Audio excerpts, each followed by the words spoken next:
This video is brought to you by NordVPN. Give yourself options online. Go to nordvpn.com/TopTenz or use code TopTenz to grab a 2-year plan for just $89. More on them in a bit. There's no dearth of expert advice on fitness and exercise out there, from fitness bloggers to celebrities to their friends that recently joined a gym and can't stop talking about it. Almost everyone seems to know everything about how to work out and achieve the best results. Of course, not all of that information is accurate or even scientific. Some of the most commonly held beliefs about exercise are nothing more than myths that keep getting repeated over and over and start sounding true even when they have no basis in science. Number 10. Stretch before working out. You don't have to exercise to know about this one. Quite a few people, including qualified trainers, believe that stretching before working out has a slew of benefits. It helps prepare the body before a physically intense activity, boosts your performance, and overall improves your fitness gains. Mounting research, however, is proving that the belief has no basis in reality. According to multiple studies, stretching before exercise actually impedes athletic performance in many ways. We believe that stretching makes muscles less prone to injury, though when scientists compared rates of soreness among people that stretched before exercise and ones that didn't, they didn't find any much of a difference at all. In fact, stretching a cold, tight muscle might just increase your chance of injury during a workout. Number 9. Exercise makes you hungry. Quite a few nutritionists and other weight loss experts claim that working out increases your appetite, which may make you eat more than you usually would and can lead to weight gain, undoing any weight you lost during the workout. The idea that eating a lot can somehow reverse the positive effects of exercise is widespread and repeated often, even if it's scientifically inaccurate. Research proves that any weight you lose during exercise is independent of your diet. Of course, that doesn't mean that the diet doesn't have a role to play, but the idea that you can gain the weight you lost during exercise by eating a lot is just false. Just look at professional athletes whose diets usually involve copious amounts of food while still being some of the fittest people around. Number 8. Sports drinks are good for you.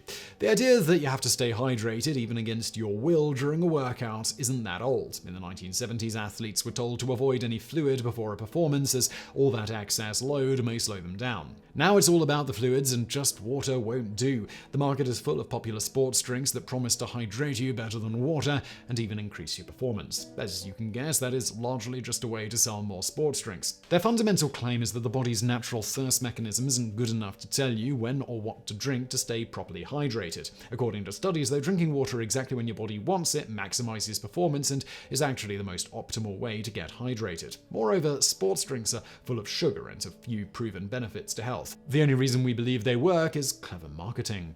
Number 7. Yoga is easier on the body. Yoga is usually considered to be a less intensive, easier form of exercise than other more mainstream fitness routines. Yoga injuries doesn't ring the same bells as serious injuries from, say, an intense core building session. It's not uncommon for trainers and therapists to recommend it as a safer, lighter alternative to regular exercise. There is, however, no evidence to support the notion that yoga is an easier form of other workout routines. If anything, one study has found that yoga can cause injury at the same rate as other sports.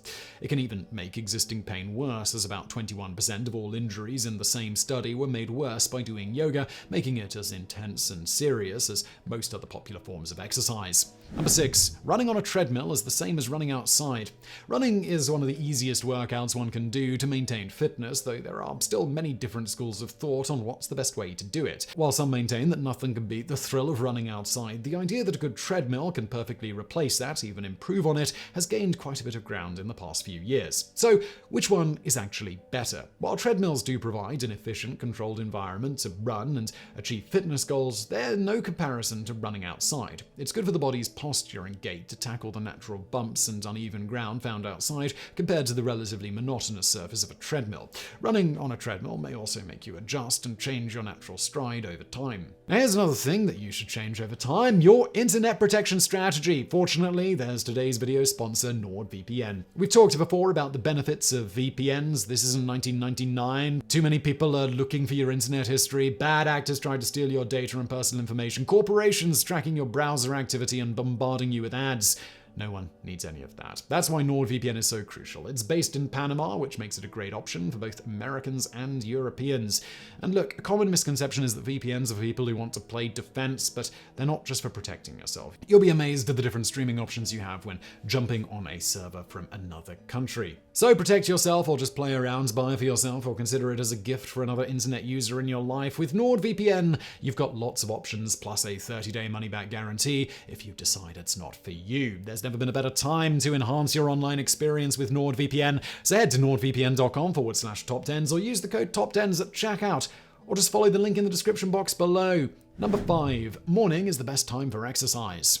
Exercising is traditionally built into our schedule as a morning activity. While you'll find people working out in the gym at almost all hours of the day, morning, or immediately after waking up, whenever that is traditionally considered to be the most optimum time, and most people do the bulk of their daily workouts at that time. Undoubtedly, working out in the morning has its benefits. It helps you maintain and stick to a daily routine much better than other times, as well as keeping your mood up during the rest of the day, among other things. However, there are many downsides to working out in the morning too, along with an equal number of benefits to doing it in the afternoon and evening. In reality, there's no perfect time to work out, and forcefully choosing a time that might not work for you can actually hamper your overall fitness. Experts maintain that sticking to whichever time you pick for exercise is much more important than the time itself. Number 4. Exercise on an empty stomach. Exercising on an empty stomach forms the basis for many weight loss routines and other weight loss guides online. It's widely believed as it makes common sense. If the body has no carbohydrates to burn, it'll obviously turn to its fat stores, helping you lose weight faster. Except scientific studies have proven multiple times that there's no relationship between how much you eat before a workout and your weight loss. All fasting does is make you weaker and hungry during a workout, as well as feeds into the other widespread but inaccurate notion that there's some perfect time of day to work out before eating. Of course, don't do the really intense parts of the routine after eating a particularly heavy meal, though it's perfectly fine to work out after eating too. Number 3. Detox diets help you lose weight. The past few years have seen a massive rise in the popularity of detox diets. They come in many forms, though at its most basic, a detox diet usually involves replacing your regular food with healthier, lower-calorie alternatives, along with eliminating everything else that could be harmful. There's usually a fasting element to it too, as they're primarily aimed at people who are looking to lose weight. Despite their popularity, detox diets have never been proven to work for weight loss. While people have lost weight after detox diets in some controlled studies, that turned out to be due to a loss of fluid and carbohydrate stores rather than fat. All of them eventually ended up gaining all of their weight back as soon as they were off their cleanse. Detox diets may have some other benefits, as quite a few people have reported feeling better after completing one. That may just be due to eliminating harmful substances like alcohol from their diet more than anything else, which is a good piece of health advice to follow in general. Number 2. Spot reduction.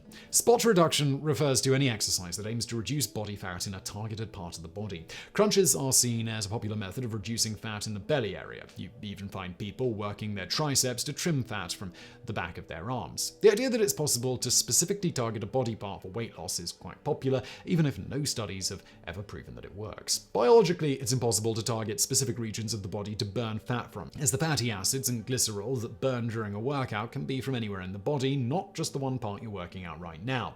Apart from an inaccurate notion of how exercise and weight loss works, this myth also gives you the false idea that you just need to exercise one part of your body and ignore the rest to achieve your goals. Number 1. No pain, no gain. Almost all of us have heard the no pain, no gain adage, usually used by trainers to motivate people to push harder. It refers to the widely held belief that in order to achieve your fitness goals, it's necessary to feel some amount of pain or soreness after. We also think that certain workouts are better than others just because they cause more pain, which must mean they're better. Now, if you stay at home and don't work out too often, it's completely natural to feel a bit of soreness in your muscles after working out, though only for the first few days. That type of pain actually strengthens the muscles, as it's part of the body's natural response to a relatively new, unusual type of exertion. That, however, in no way means that you should look for more and more painful exercise routines to achieve goals faster. While some pain is okay and even natural, exercise shouldn't regularly be a painful affair. Pain is the body's way of warning you that something's not right, and it's the same for exercise as, say, an open wound. Ignoring this warning could make whatever's causing it worse, potentially leading to other longer-term issues. So I really hope you found that video interesting. If you did, please do hit that thumbs up button below. Don't forget to subscribe, and as always, thank you for watching.